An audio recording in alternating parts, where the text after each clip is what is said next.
On the double, Field Marshal General Gordon Monty Stiles here to help you with positive material identification.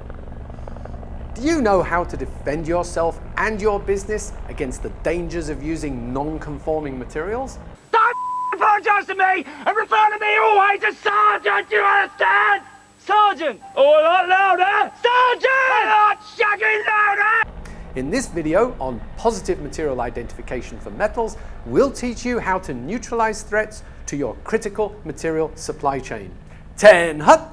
Today we're going to cover two topics. First, why you need to work with a manufacturer that performs PMI, and second, we'll show you some of the machines used to perform such a task. It's time once again for serious engineering for serious engineers. First order of business, why do you need to work with a manufacturing partner that performs PMI, and what are they testing for? There are 4 reasons. Learn them fast and learn them well. Number 1. There are hundreds of unique metal alloys on the market with only slight differences between them. Nevertheless, even small differences can have a big effect on how a metal is processed and how it performs. Lesson: always verify your material against a reference sample using scientific instrumentation and then calibrate your CNC machine speeds and feeds according to that exact material. Number 2. Hot rolling, cold rolling, drop forging, oil quenching, shot peening, all of these treatments and more affect the metallurgical properties even if the internal makeup is the same. Lesson: use PMI, including hardness testing, to verify how your metal was post-treated. Number 3. The chain of custody, or CFC, can be complex as materials pass through many hands, from the raw ore ripped out of the guts of the earth all the way to the heavy metal slabs lying in a warehouse. Beware, unscrupulous dealers may try to pass along the wrong material and make you pay for it.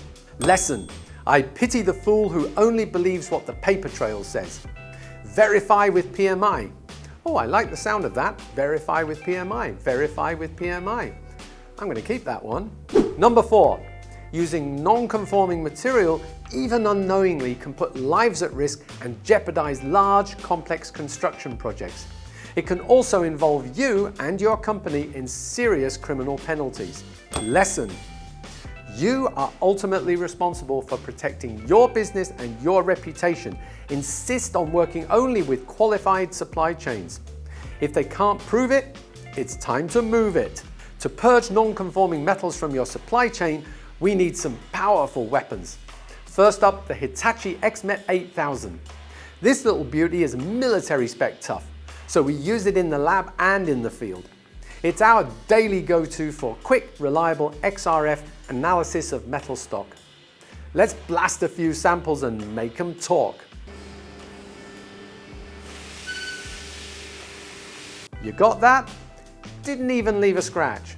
The XRF gun can be used to test for banned substances like cadmium, lead or mercury, but XRF guns like this have a limited range. That's why we need to program it in advance and tell it what type of metal we're testing for. That way, it can give a more accurate reading within that range. To test the different levels of carbon content in steel, we need a bigger gun. Say hello to my little friend. This here is the Oxford Instruments Optical Emission Spectrometer. You want firepower? This baby uses a powerful electric spark to vaporize the metal and force it to give off a spectral signature which is unique for every element.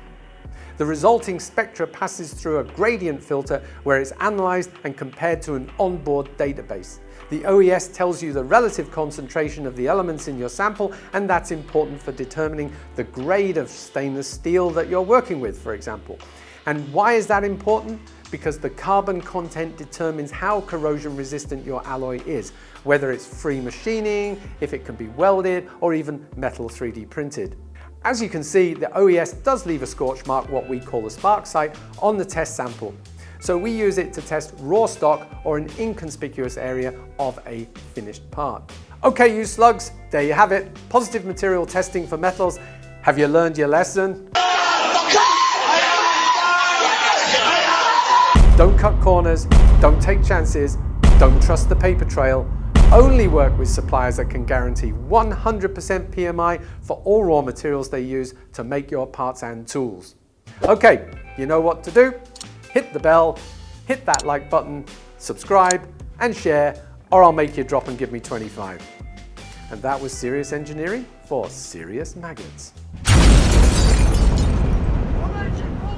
Are you listening to me, son? I'm asking you, don't look down there, look up here. Are you listening to me, son? I'm sorry, am I boring you, son? Oh, well, thank you very much for joining us, lovely boy. Well, I'm so glad you could join us. Did we wake you up? I'm sorry, did we get you out of bed? Come along, maggots, where are you? 10 Hut!